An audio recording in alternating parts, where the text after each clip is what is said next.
G'day, Dylan here for Sovereign on 2XX FM here at Thredbo Blues Festival, and it's a fantastic day and we're about to head up the Kosciuszko Express chairlift to go see the Eagle Nest up there, and we'll see you after this one. You're hanging out with us on 2XX FM 98.3.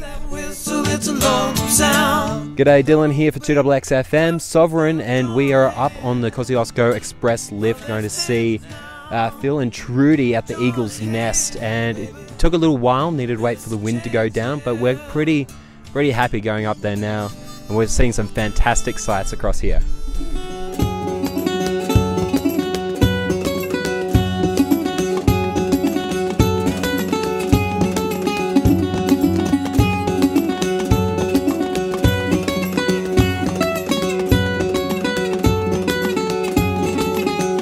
The question I'm compelled to ask is why the good times never last. You spend your life looking for the sun, you turn your back and the summer's gone.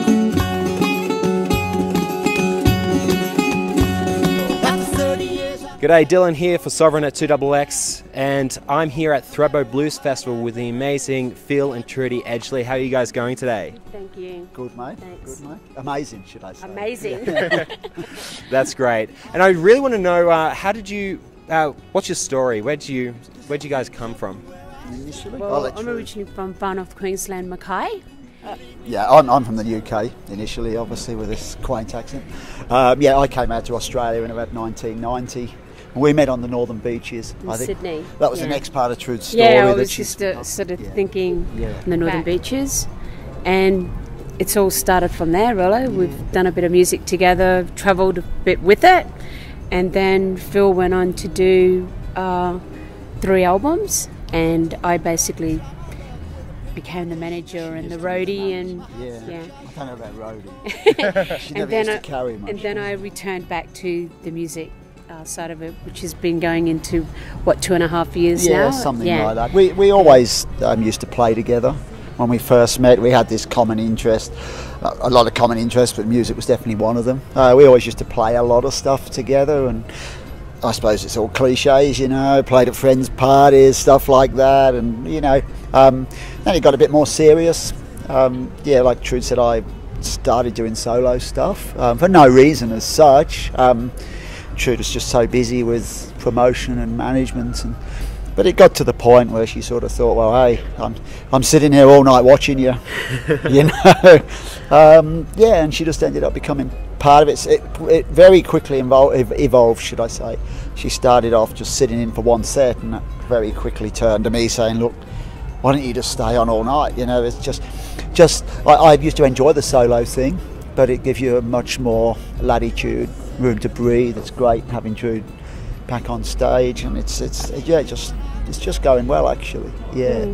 So that's the musical story anyway. Yeah. So it's taken us around Australia, basically 4 times, and overseas we've done a bit of stuff in the States and Europe. So hopefully we'll be able to go back and with our latest album and do a tour over there again in the States and Europe. Yeah, so that's our aim, that's our goal.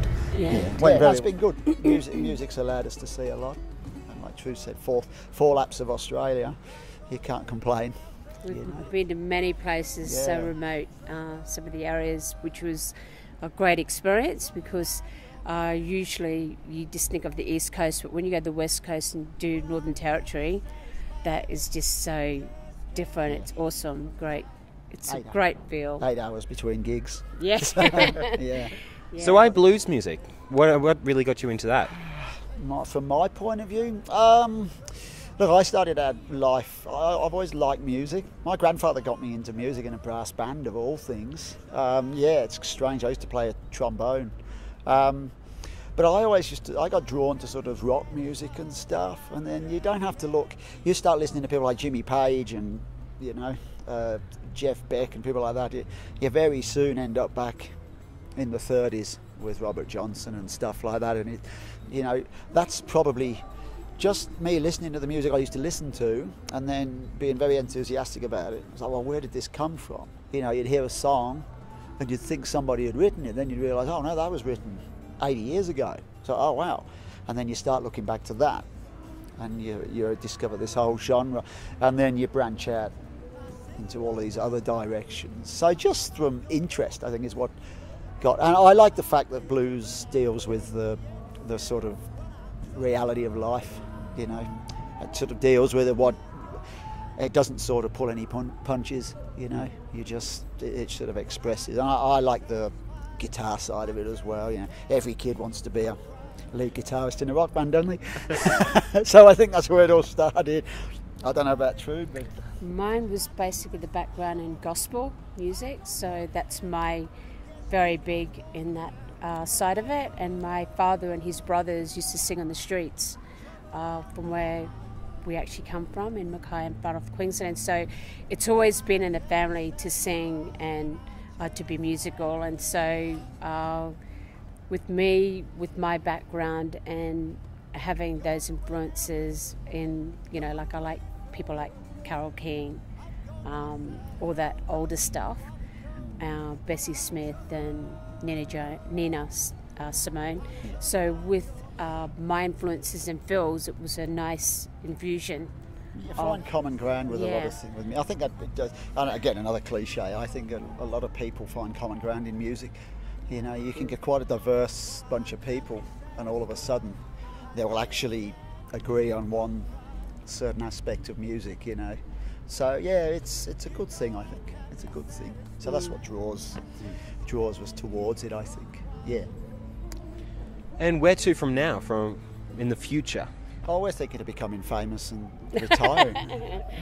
No, I don't know, mate. You just take it as it comes in this game. Yeah, it's blues. Yeah, look, it's going to go with the feel, you know. Blues is like blues, just music. Yeah. We still hope to develop, progress, keep writing. You know, you write songs and you find yourself, you subtly develop, all being well. You know, you look back to what you were doing 2 years ago and you think, oh, we're doing this now. We're actually quite different to what we were doing 2 years ago, 2 years before that. So I suppose as long as you're moving in a direction, I'm sort of happy. You know, we've got no designs to be, it'd be nice to be comfortable, should we say, but we just want to keep. Would like to return back to the States and Europe and do another tour over there. Mm-hmm. Since we've got this album now, it'd be nice to. Because when we were over there, we only had mainly us with what we were doing, but no album plus Phil's solo stuff. Yeah. So now they know that we have got our duo one, but they would like it in the flesh. Sold all of the albums within about the first 5 shows as well, which was a little bit frustrating because we could have sold 3 times more. Anyway, but we know next time. Yeah. So that's as far as it goes. The sort of immediate future is to develop what we're doing, and the long-term plans, I suppose, just to keep developing and moving and hopefully be just comfortable. You just want to keep doing what you're doing and comfortable, you know. That's and enjoying it. This is the main thing, I think. Yeah, you've got to do it for the love, not for money. If you stop enjoying it, I suppose we'll have to think of something else, you know. But at the minute, we're enjoying it. Yeah. Well, absolutely fantastic. Thank you so much, and enjoy the rest of the Thredbo Blues Festival. And thanks very much. Thanks for your time. Thank you. Thanks for your interest. Thanks very much.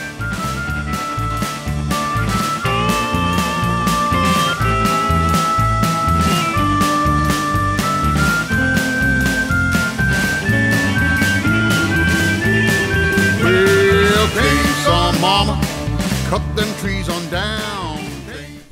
G'day, Dylan here for Sovereign on 2XX here at the Thredbo Blues Festival, and I've got the guys here from Doggnit. How you guys going? G'day, Dylan. Really well. Doggnit. No I. Doggnit. Doggnit. We've had a great time down here. Fantastic festival here. It's probably our favourite festival. We absolutely love coming to Thredbo. Yeah. We hope they'll invite us back, but we'll see. I'd love to know your stories, so where you guys came from. It's a great question.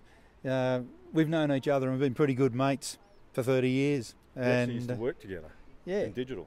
Yeah, but we both developed a really early interest in music, and we're both sort of, up to a point, self-taught. Because I picked up a harmonica when I was 4 years old, and it had 4 notes on it, and I tried hard to play it and couldn't work out why I couldn't play the rest of songs.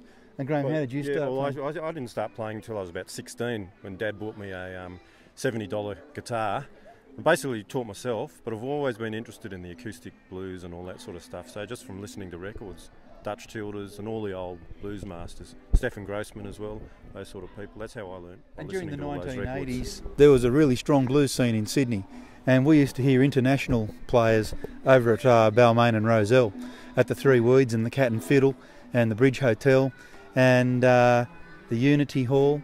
And it was great people like Jim Conway, who taught me how to play blues, and Dutch Tilders.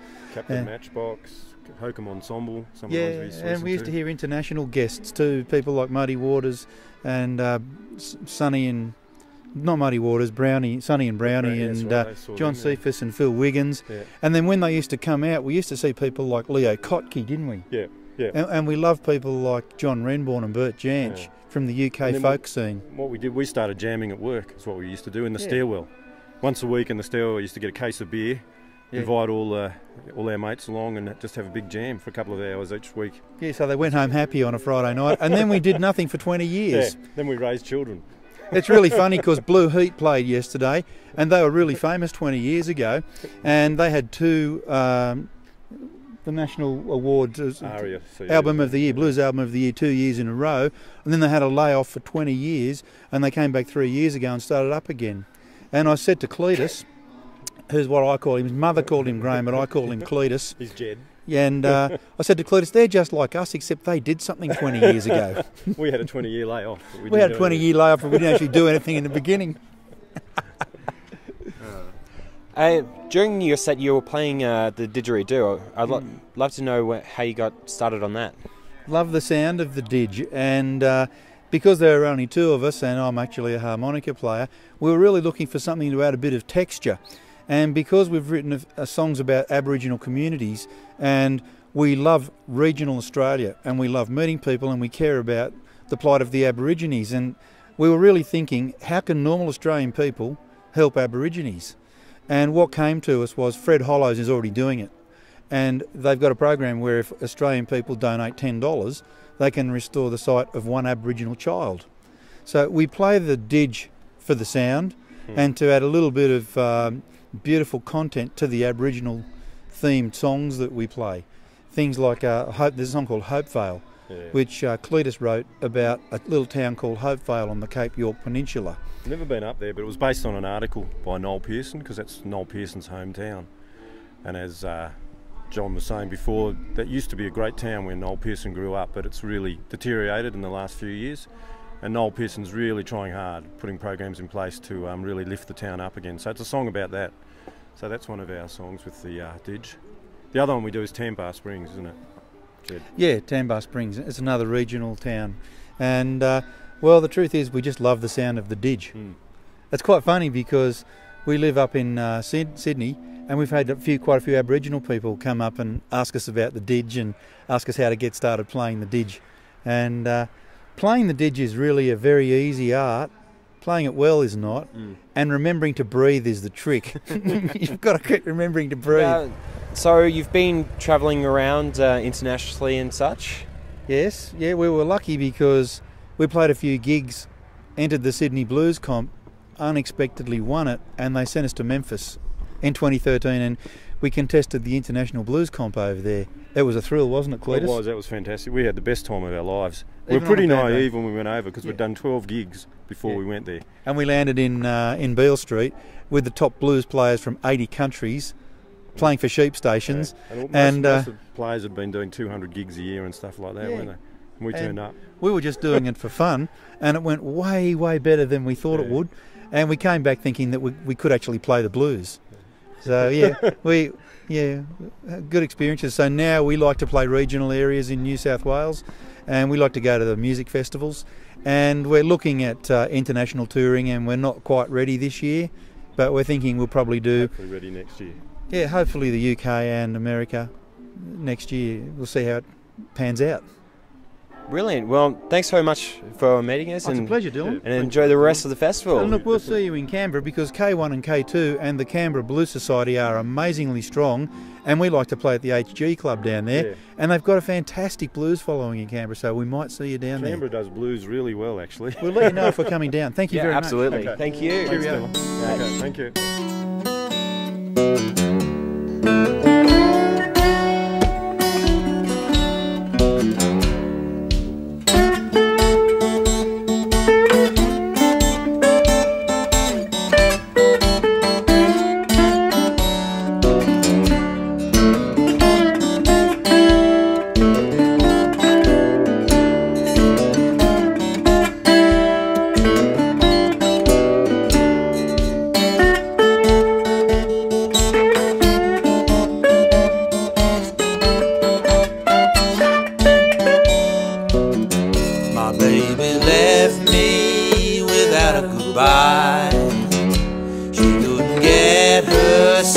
satisfied. I just don't know. She's looking for